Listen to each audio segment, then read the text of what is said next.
खरं तर मोडून पडला संसार तरी मोडला नाही कणा, पाठीवरती हात ठेवणी साहेब फक्त तुम्ही लढ म्हणा, असे ज्यावेळेस त्यांना वाटायचं अशा महाराष्ट्राच्या रणरागिणी, या महाराष्ट्र राज्याच्या पर्यावरण आणि पशुसंवर्धन मंत्री माननीय पंकजाताई गोपीनाथरावजी मुंडे यांना मी विनंती करतो की आपण मार्गदर्शन करावं.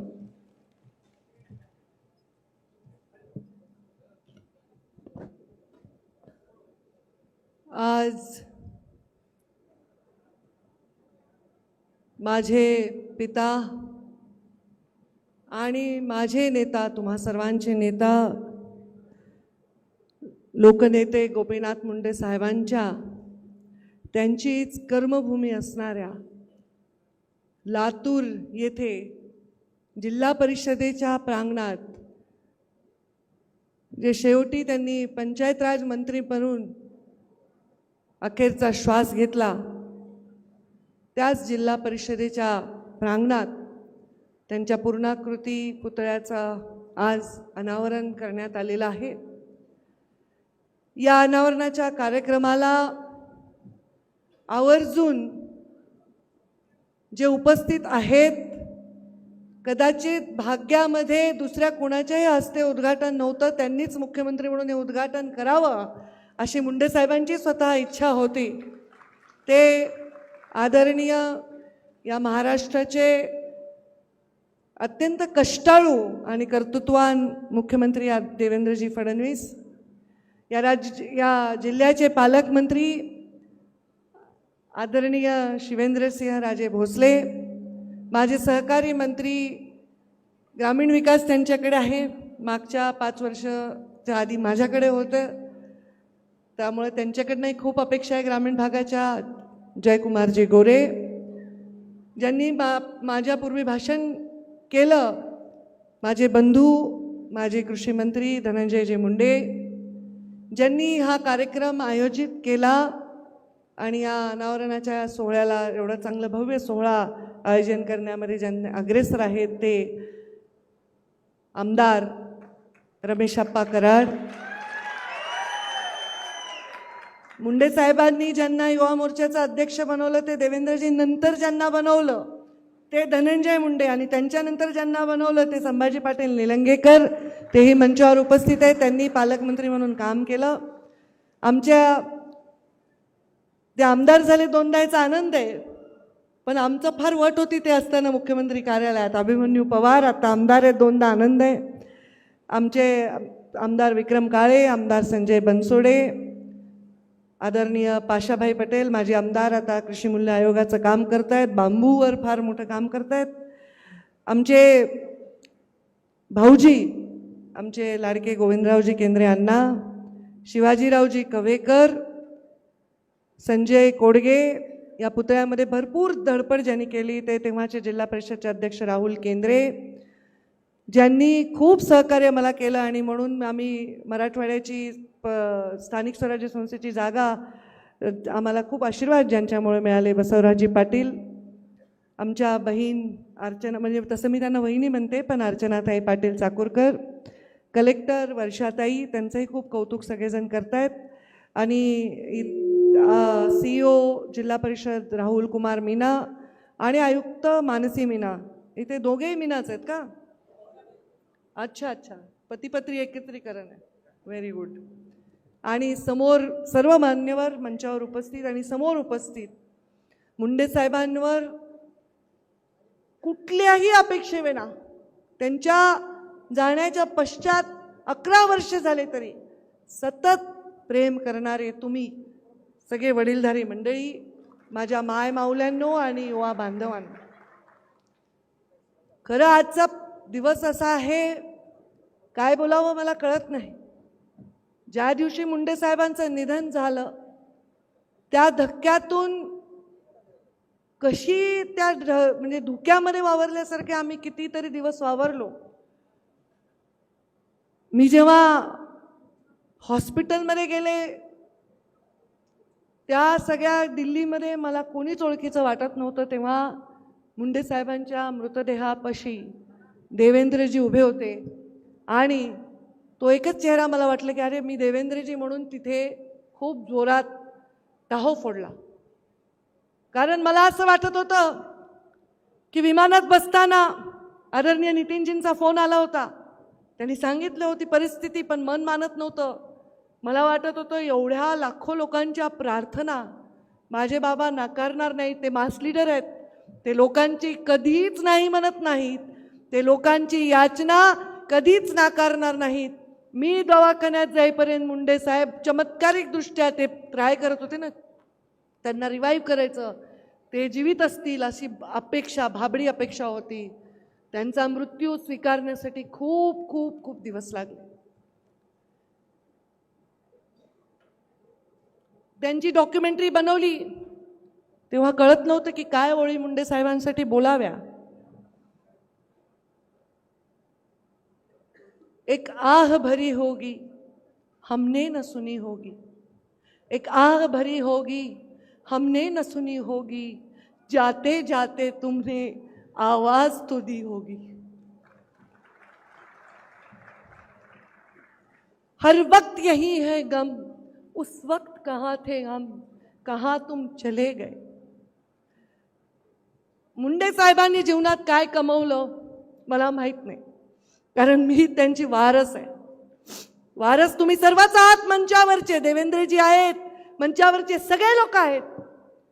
पण जेव्हा लोकसभेची 2014ची निवडणूक झाली तेव्हा एका सभेत साहेबांनी सांगितलं, पंकजा धन्यवाद. छोटीशा पंकजाचा ऊर भरून आला. का धन्यवाद म्हणले डझनभर आमदार मला पाडायला बसले होते, माझी एकच लेक 12 आमदारांना भारी पडली आणि माझा वारसा मी निवडला. जिवंतपणी त्यांनी मला वारस घोषित केलेला आहे. आणि हे वारस जमीन जायदाद पद प्रतिष्ठा याच्याही पलीकडचं आहे. मी गेल्या 5 वर्षात कुठल्याही पदावर नव्हते तेव्हा अनुभवलेला आहे. माझे वडील हे माझे गुरु होते. त्यांनी मला काय करायचंय कधीच शिकवलं नाही, पण काय नाही करायचंय हे जरूर शिकवलं होतं.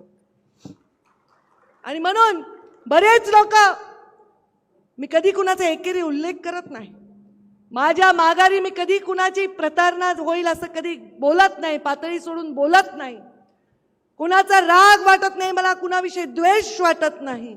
मला तर किती मोठं आहे की माझ्या वडिलांना जाऊन आज 11 वर्ष झाले त्यांचा पूर्णाकृती पुतळा उभारतोय आणि त्यावेळी स्वतः देवेंद्रजी मुख्यमंत्री आणि मी मंत्री म्हणून इथे हजर आहे. काय मागू देवाला, झोळी कमी पडेल इतकं प्रेम लोकांनी दिलं.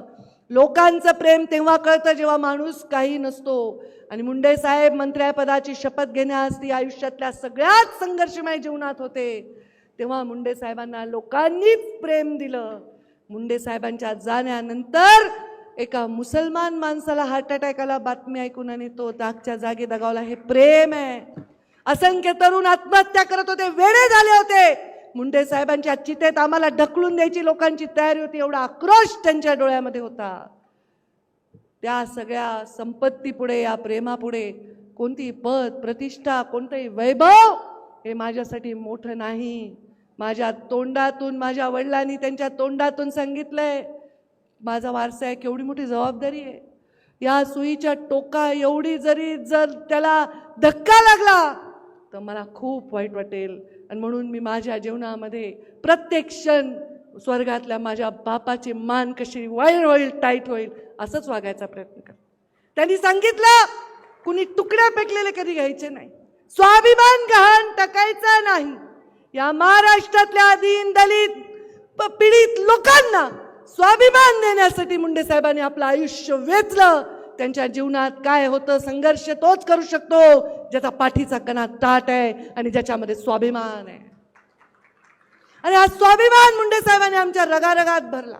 आणि दुसरं मला शिकवलं मुंडे साहेबांनी ते म्हणजे क्षमा करणं. मला बऱ्याच वेळा माझे कार्यकर्ते म्हणतात, ताई त्यांनी असं केलं तसं केलं. मी म्हणलं नाही. मुंडे साहेब म्हणायचे, या जगामध्ये कोणताही माणूस बिनकामाचा नसतो आणि कधी गणित बेरजेचंच करायचं असतं. मला वाटतं हे जर कुणी तंतोतंत पाहिलं असेल तर देवेंद्रजींनी पाहिलेलं आहे. आणि म्हणून या मंचावर आज कोणालाही कमी लेखायचं नाही, कोणालाही मायनस करायचं नाही, बेरजेचं राजकारण करायचं आहे. आणि त्याच्यावर सत्ता येते ना, नुसत्या भावनांवर सत्ता येऊ शकत नाही. सत्ता येण्यासाठी पूर्णपणे प्लॅनिंग करावं लागतं. छत्रपती शिवाजी महाराजांनी आयुष्यामध्ये अनेक युद्ध केले आणि अनेक तहही केले जनतेच्या हितासाठी. जनतेला कुठेही नख लागू नये याच्यासाठी तहही करावं लागतात आणि युद्धही करावं लागतं. यश हे मिळवावं लागतं. हे माझ्या बाबांनी मला सांगितलं. मला दुर्दैवाने बऱ्याच वेळा अपयशाचा सामना करावा लागला, कारण वारशामध्ये संघर्षही आलाय, कारस्थाने आलेत, कट कारस्थाने आलेत. पण कधी मुंडे साहेबांनी सांगितलं कोणाही विषयी एवढं सुद्धा मनामध्ये विष बाळगायचं नाही. ते आपल्या सिस्टीममध्ये ते विष येतं, आपल्या शरीरात येतं आणि त्यामुळे प्रत्येक व्यक्तीला जवळ करायचं, आलिंगन देऊन त्याला प्रेमाने जवळ करायचं. मुंडे साहेबांचं जे संस्कार होते त्या संस्कारात वागण्याचा प्रयत्न करते. बऱ्याच वेळा काही लोकांचे वैयक्तिक गोष्टी असतात. देवेंद्रजी, आपल्याला तर खूप अनुभव येत असेल. त्याचं एखादं काम राहिलं, त्याचा एखादा इगो हर्ट झाला, ते म्हणतात मुंडे साहेबांसारखं ताईची कार्यपद्धती नाही. मी म्हणते हो, माझी कार्यपद्धती मुंडे साहेबांसारखी नाही. माझी कार्यपद्धती मुंडे साहेबांना जशी पाहिजे तशी आहे. कारण मुंडे साहेब मला नेहमी म्हणायचे हे वाक्य, आज श्रावण सोमवार आहे, वैद्यनाथाचं दर्शन घेऊन आले, उपवास आहे मला आणि माझ्या पित्याचं गोपीनाथाच्या पुतळ्याचं अनावरण करता आलं आणि बाजूलाच एक पुतळा अजून होता, स्वर्गीय विलासराव देशमुख साहेबांचा पुतळा. कारण एक प्रांजळ आणि सोज्वळ राजकारणाचं मूर्तिमंत उदाहरण कोणी उभं केलं असेल तर या दोन जोडीने केलं. एक मैत्री केली, पण कधी पक्षाची कधी कुठली प्रतारणा केली नाही. एकमेकांची मैत्री लढले, विरोधातही लढले पक्षाच्या, पण पक्षाचे आपापले नेते बनून लढले. त्यांच्या पुतळ्याचं अनावरण मी पालकमंत्री असताना माझ्या हस्ते झालं, तो क्षण आठवला. आणि म्हणून एवढंच मी एवढं या निमित्ताने सांगेन, मुंडे साहेबांनी मला सांगितलं, 1000 वेळा सांगितलं, तुला गोपीनाथ मुंडे व्हायचंय पण सुधारित आवृत्ती व्हायचंय. त्यामुळे मला जसं वाटतं तसं तू काम कर. कारण बऱ्याच वेळा मला जसं वाटतं तसं मला करता येत नाही, ते तू कर. आणि म्हणून तत्वांशी प्रतारणा न करता, सामान्य माणसाच्या हिताची प्रतारणा न करता, कधी स्वाभिमान गहाण न टाकता राजकारण करण्याचं वचन मी माझ्या मृत होण्याच्या आधी माझ्या पित्याला दिलंय. त्या वचनावर मी शेवटच्या क्षणापर्यंत काम करत राहीन, हे वचन आज तुम्हाला देते. रमेशप्पा, तुम्ही रेणापूरचे आमदार झाला, तो मोठं भाग्य आहे. कारण मला तर परळीचं व्हावं लागलं. जेव्हा रेणापूर आणि परळी वेगळे झाले, परळी मतदारसंघ नवीन झाला, तेव्हा मला परळीचं आमदार व्हावं लागलं. 2 वेळा मी परळीचे आमदार झाले. पण रेणापूरच्या लोकांनी जे प्रेम दिलं ते मी कधीही विसरू शकणार नाही. 2004ला मुंडे साहेबांच्या प्रचारासाठी पानगावची रेणापूरची जबाबदारी माझ्याकडे होती आणि 2014ला मुंडे साहेबांच्या लोकसभेची जबाबदारी होती. या सगळ्या प्रवासात खूप शिकले, खूप काही आहे माझ्याकडे. मला लोक सांगतात मुंडे साहेबांचं चरित्र लिही. आता मी लिहीन का नाही माहीत नाही, माझ्याकडून ते होईल का नाही माहीत नाही, पण जेव्हा जेव्हा तुमच्या डोळ्यात मी बघते मुंडे साहेबांचं चरित्र मला तिथेच दिसतं. म्हाताऱ्या माणसाच्या डोळ्यामध्ये मुंडे साहेबांची प्रतिमा दिसते. माय माऊलींनी डोळ्याला पदर लावला, तिच्या अश्रूत मुंडे साहेबच सांडताना मला दिसतात. आणि तरुणांच्या ऊर्जेमध्ये देखील आजही मला मुंडे साहेब दिसतात. आणि ते मुंडे साहेब जिवंत ठेवण्याचं मोठं कर्तव्य हे माझं तर आहेच, पण आपल्या सर्वांचं देखील आहे. त्यामुळे आज जे खरी साहेबांची शिकवण होती, छोट्या छोट्या लाभासाठी, छोट्या छोट्या गोष्टींसाठी खूप मोठे नाते असतात. नाते फार महत्त्वाचे असतात. रक्ताची नाते तर आपल्याला निवडता येत नाही, पण आपण जे नाते स्नेहाने प्रेमाने निवडत असतो ते नाते फार महत्त्वाचे असतात आणि ते कशाहीपेक्षा श्रेष्ठ असतात. तसंच नातं या लातूरचं मुंडे साहेबांचं आहे. मी विलासरावजींचा उल्लेख केला, विलासरावजी आणि मुंडे साहेबांचं आहे. तसंच नातं तुमचं आणि माझं आहे.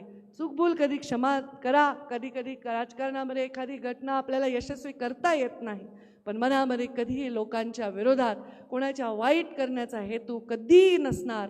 मुंडे साहेबांनी जी शिकवण दिली, मी थकणार नाही, मी रुकणार नाही, मी कुणासमोर कधी झुकणार नाही, हे वाक्य आज म्हणते मंचावर. कारण मीडियावाले असे लावतात, पंकजाताई असे म्हणल्या, ते याला म्हणल्या, त्याला कोणाला नाही म्हणले.